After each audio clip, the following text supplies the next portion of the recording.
Musamang Black Intense, ano kaya naman nito? Ay, ahas!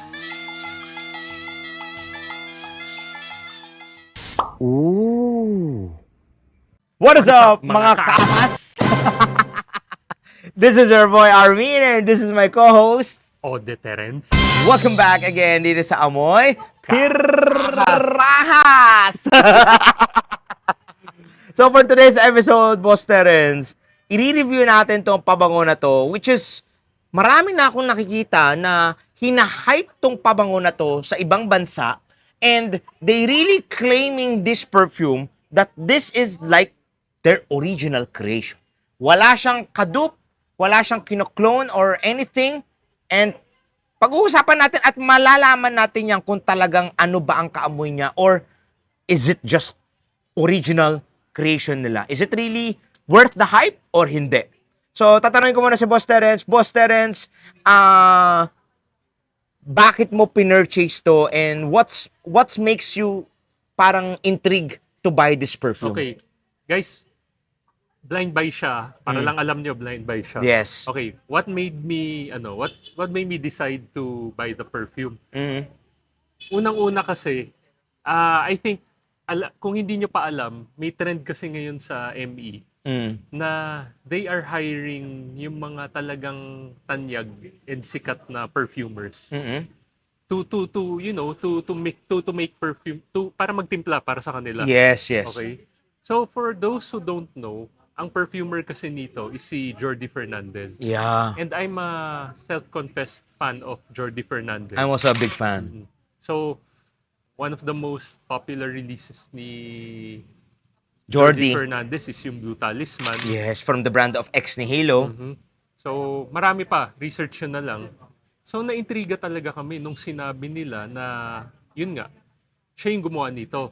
And Yes. they claim that this is supposedly an original creation Yes. na, kumbaga, latafa kasi pag sinabi mo, isipin mo kagad, may dinudupe eh. Oh, ganoon naman talaga karamihan sa Middle East eh. Unless doon nila maaamoy, diyan nila sinasabi na trust your own nose.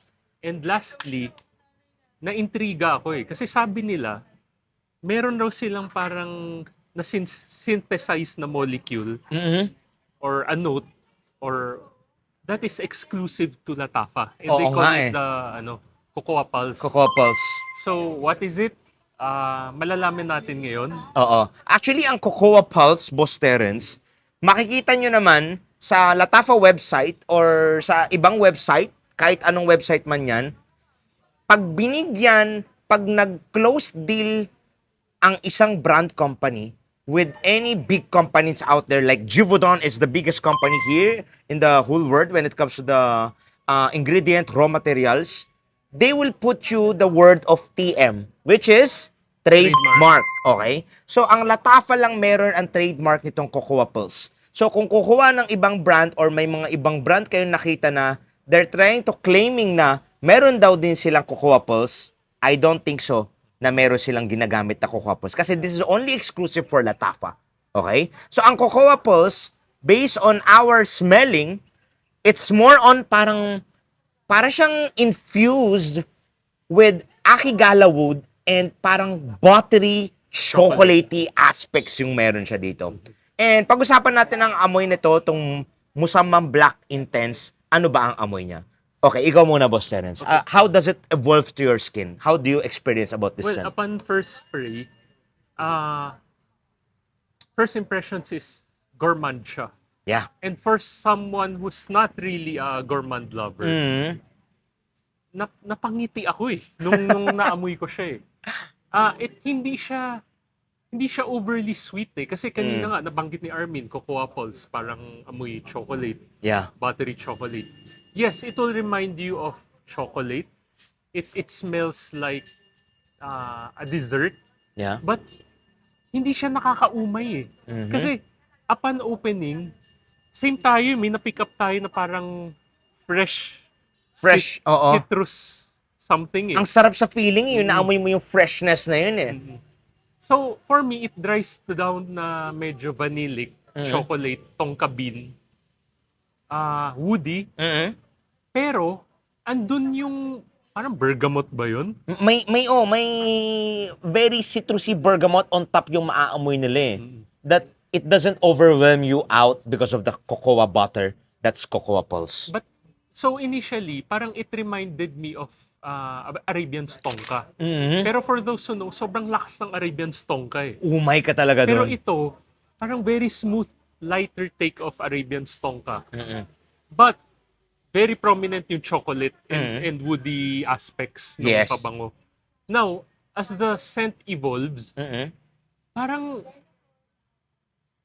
ano yung naamoy natin sa gitna? Parang aquatic rin siya, di ba? May aquatic din akong naaamoy na nagulat din si Boss Terence. Oo nga, no?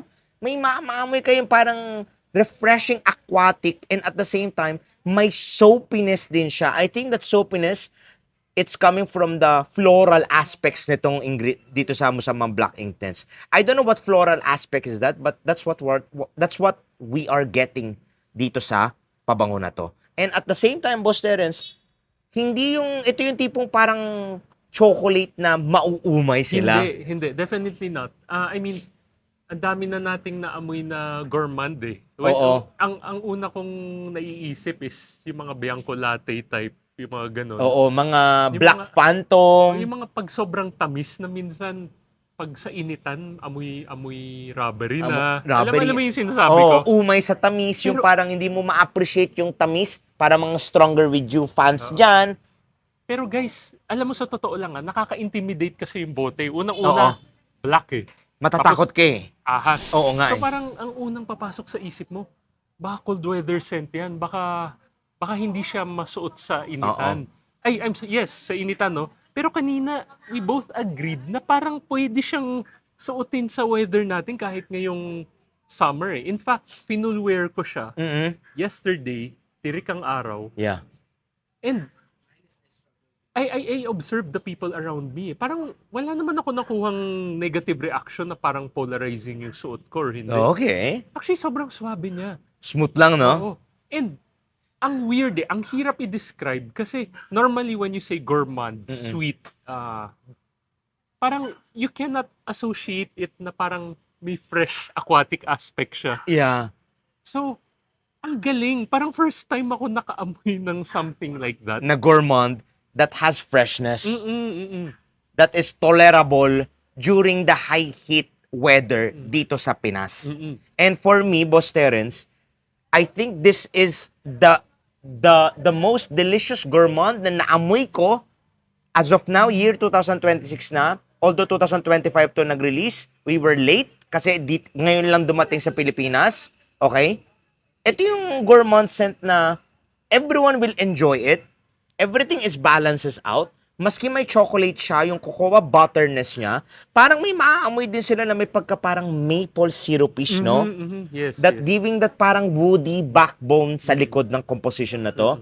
And at the same time, it's hindi ka mauumay porket kasi maaamoy mo talaga yung pagka-akigalawod. May konting pumuputok eh. Yes, may peppery May aspect siya. peppery, may konting oud. Kasi ang akigalawod, what is akigalawad ba? It's oud, it's patchouli. Vetiver. Oo, vetiver, patchouli, and may pagka parang very, as in sumasabog yung amoy niya. Sorry, patchouli pala. Yes, Patchouli, it's oo. Patchouli So, oil. ang lakas maka-nose blind din itong pabango na to. Sabi ko nga kay Boss Terence, actually, ang lakas maka-nose blind for the first 30 minutes to 1 hour. But sometimes you can get the wafts of it pag konting galaw mo or let's say gumalaw ka, maamoy ka nila.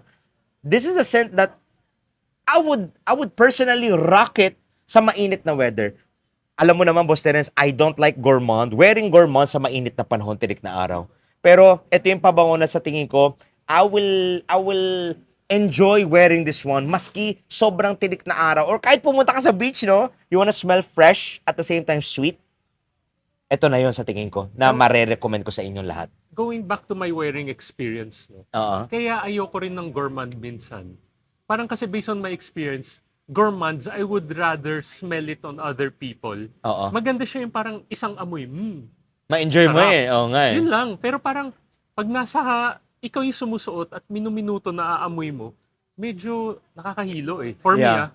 Pero alam mo yung wearing experience ko nito, 6 hours and counting, I can't stop smelling myself. And it puts a smile on my face. Guys, this is made different for me. Oo. So, parang breakthrough siya from Latafa. Oo. I think they nailed it, Mhm. especially with Jordi Fernandez. Siguro ang galing ng marketing nila, Boss Terence eh. Kasi who would ever imagined a gourmand and has freshness that is wearable on high heat weather, especially sa Dubai or sa ibang bansa like Kuwait, Qatar, Bahrain. Napakainit ng panahon diyan. Imagine mo anong tawag noon, naka white na damit pa silang mahaba. Tapos tinotodo nila to. Ito yung kahit i-overspray nila, sa tingin ko hindi siya magiging cloying. Yes. Nung sinabi ni Armin yan, kanina nag-uusap kami, sabi nga namin upon initial spray, sasabihin nyo, uy, amoy niche ito.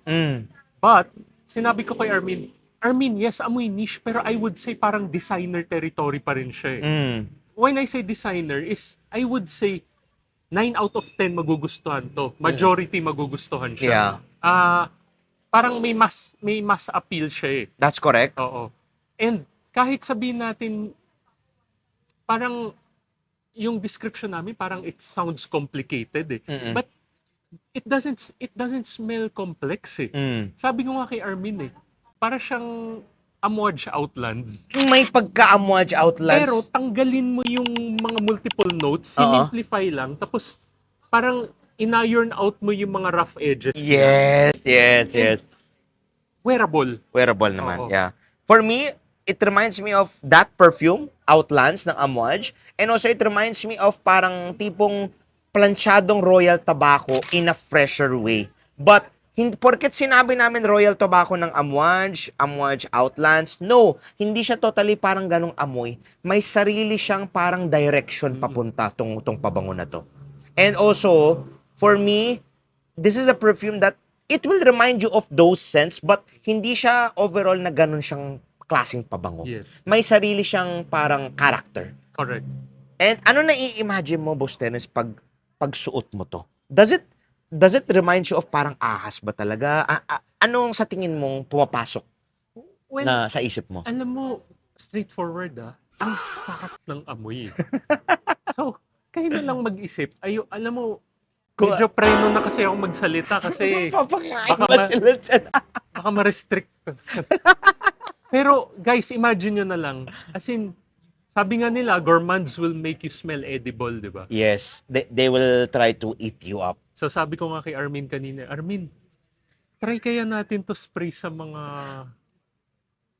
alam mo na, Doon sa ilalim natin. baka, Doon sa... baka. Alam niyo na Iba yung sinasabi talaga. na, guys, Sobrang, this is good. Oo. So parang pwede siyang casual, Oo. pwede siyang dress up. Dress down. Walang problema Parang doon. para sa akin, kahit gourmand siya, very versatile siya Oo. For me, Alam mo ba ano nai-imagine ko pag eto suot ko? Ano yun? Ang nai-imagine ko dito, try to imagine, kasi nako-connect ko siya. There is a reason bakit ganito yung itsura ng box, bakit may black na ahas. Kasi for me, ibig sabihin kasi ng musammam in Arabic, it means poisonous. It's a kind of poisonous snake that hindi siya basta-basta tutuka. Kukutuban niya muna yung parang yung gusto niyang kagatin. Titingnan muna niya, parang sisilipin muna niya. Masarap pa tong kagatin? Tutukuin ko ba to? May mapapala ba ako dito? May makukuha ba ako dito? Is it really very special ba to? It's very smooth in a way na hindi mo malalaman yung pala tumukha na sa'yo tong ahas na to. Gets kayo sinasabi ni Armin. Kumbaga, ang mga ibang ahas, walang isip-isip. Tutuklawin ka. Yes. Ito, hindi. Titignan ka, iseseduce ka muna. Oh, Pag medyo napapalapit ka na, hihypnotize ka muna. Yun. Yan. Done. you go for the kill. Done So, deal. I think Armin is trying to say that this is also seduction in a bottle. Yes, that's correct. Sobrang smooth ng datingan niya. Even yung pag inamoy nyo to, if naamoy nyo, makikita nyo, parang nai-imagine mo, parang yung black na ahas, it's like smoothly, parang siniseduce mo na yung partner mo smoothly from toe going slowly to the top. Yung parang pupunta ka na sa leeg at literal nakakagatin mo na siya. Sobrang smooth mapapansin mo talaga yung skin pa lang very very silky, Or very may parang naalala ako. ano naalala mo? Kilala mo si Medusa? Ay oo, Sabi niya, kilala ko. aakitin ka muna. Ang Oo. ganda-ganda niya, di ba? Tapos pag ikikiss mo na siya, doon ka natutuklaw eh. Guys, Magugulat ito ka yun. na lang. It's something very special. I think Latafa created a masterpiece. If ikaw yung tatanungin ko, Boss Terence, would you think this could be the best release from Latafa this year, 2026, when it comes to the gourmand category? So far, may mga ilang Latafa na rin ako. Pero so far, I think this is the best Latafa I own right now. Interesting. For me, I think if sa dami-daming gourmands kahit ilabas nila, I think pasok to siya sa top 10 ko as a gourmand slash fresh slash it has that parang floral aspects din to it. And it has that parang pumuputok talaga yung puputok talaga ma-feel nila yung presence mo. Okay? So let's now talk about na how is the performance of this Boss Tennis. Although this is just our first impression, hindi ko pa siya na-feel isuot buong araw. Si Boss Tennis, nasuot niya na buong araw. What's your experience about it? Yung projection longevity siege. Right now, it's just, I wouldn't say na parang beast mode siya. But I think, sa scent profile niya, I think lang, may ilalakas pa siya. But by any means, hindi siya mahina nung sinuot ko. Moderate projection, the longevity. Again, kilala niyo naman ako, the 6th hour mark, naliligo na ako. Pero amoy na amoy ko pa rin siya. But It stays there. But I think with the notes and the scent profile, I really think na may ikakapal and may ilalakas pa yan. Oo. And for me, I think this is a perfume that is suitable, especially here in Philippines. Ito yung mga sweet tooth lovers out there. Don't forget to pansinin nyo itong pabango na to. Huwag nyong isnabin itong pabango na to, maski porket baka sabihin kasi nila, may oud to, maybe dark scent siya, leathery siya. No. This is a gourmand in a done to perfection. And guys, unisex siya. Yeah, very unisex. So yun lang yung masasabi namin about this scent. I think may ilalakas pa tong pabango na to. Kasi since kakabukas lang nito. And also, we will update you through the comment section how is the performance nito. And I just want to say na ang lakas niya maka-nose blind because of I think may molecular ingredients sila nilagay dito. And at the same time, syempre, Akigala wood from Givaudan, which Jordi Fernandez ginamit niya dito. Okay? And how would you rate this one, Boss Terence? 1 is the lowest, 10 is the highest. 9.7. Grabe! I love it. For me, I would rate it, this one, 10 out of 10 sa akin tong fragrance na to. I think I would love to own a bottle of this one, tong Latafa Musamman Black Intense. It's such a good release and let us know in the comment section, have you tried itong pabango na to, newest release ng Latafa? Ano yung experience nyo? And what is your favorite Latafa perfume if hindi mo pa natatry to? And nothing else to say, Boss Terence. Till next time, Fragrance Family, love you all.